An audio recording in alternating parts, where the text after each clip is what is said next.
So we're not going to spend a lot of time talking about the success story because it was all just right there, and that was pretty good. And isn't Kathy's husband cute?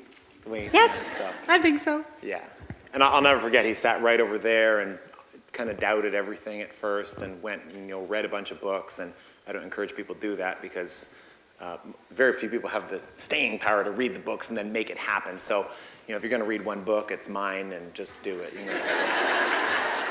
And but again, I think this is your before picture here. This is 120 pounds ago. You can see it over there, and these guys see it up here.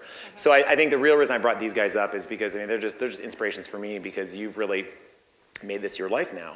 And I'm just curious because a lot of times we think, well, we can do maximize living, but not when it's Christmas, and not when I travel, and not when it's a long weekend, and that leaves you with about 5 days a year, So what are some of the things that you do? I mean, your husband's off all of his diabetes medication. You lost 200 pounds together. So how is it that you just make this your lifestyle? So basically what we do is we take food with us everywhere we go. If I go to work, I've got a lunch bag that's about the size of an overnight bag, and I just prepare. I work on my day off. I get food ready for the whole week, and that's the way we live now. That's how we do it. That's the way we stay, the way we want to stay, the healthy way. Talk about didn't you go away on vacation? Who's been away on vacation and then you come back a couple dress size heavier than the start of your vacation, and then of course you shop a lot on your vacation because you need bigger clothes. But you guys just went away for how long? We only had 16 days, and so... oh no, trust me, people can gain a lot of weight in 16 days. Oh, definitely, 5 to 10 pounds, and probably a bit more. But what we do before we go away, especially when we go to the States, because you can't take food over the border, we Googled the places we were going to be beforehand and just researched what are some good places to eat in this city. There's healthycow.net, there's urbanspoon.com, Google the place, healthy food restaurants, find out where you can eat. We were on I-75 for 2 days down, 2 days back, and there is just a plethora of fast food establishments. So we looked at the menus and decided which ones could we stop at. We found some that had beef that was antibiotic-free and grass-fed and locally raised vegetables. That's where we decided to eat. But even when we went in the restaurant, we still chose from the menu, what can we have here?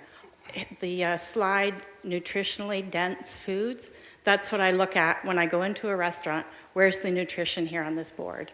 And that's what I want. And I'll ask them to change it up.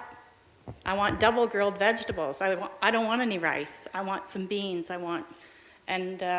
Even when we go to a salad bar restaurant, and I have a favorite in Florida, you walk in, you see the salad bar, and you see the pasta bar, and the soup bar, and the dessert bar, and the pizza bar, and the chili bar. And I want the nutritionally dense food, so I'm going to the salad bar, and that's where I eat. I'm probably not going to find any nutrition on the pasta bar, and I'm definitely not going to find any on the dessert bar, so I just stay away from them. Yeah. I think even when Is that pretty good? And this is the way you do it. This is the way you do. This literally is the way you do it, and this is the way you make it happen. Did you gain weight when you were gone for 2.5 weeks? You told me you didn't gain any weight at all. 16 days, I ate out every single meal. 0. No weight, not a pound, not an ounce. That's good. Awesome. So then, this is Jake. Give Jake a big round here. Because again, I just think, again, I know you travel a ton. And you're a busy entrepreneur, and you're up first thing in the morning, and sometimes it's easy to get into a busy life and let life and business and work take over. But you and your wife have just done phenomenal in terms of your health outcomes. So how do you guys make it happen so consistently and just continuously after these 4 years? Well, we a lot of things that Kathy does as well, but we got into a routine. And so we have a routine for breakfast, which oftentimes includes a shake, and we put a lot of good stuff into the shake. We plan our lunches. We come home for lunch if we're home. Yeah. If we're not home, we're looking for restaurants that have grass-fed beef if we're in the mood for beef, that have even vegetarian restaurants or even raw food restaurants. We love those as well. So we just look for them constantly when we travel. That's cool. Give big thanks to these guys and to their continued success, because I think they've done phenomenal. Just give that to those guys.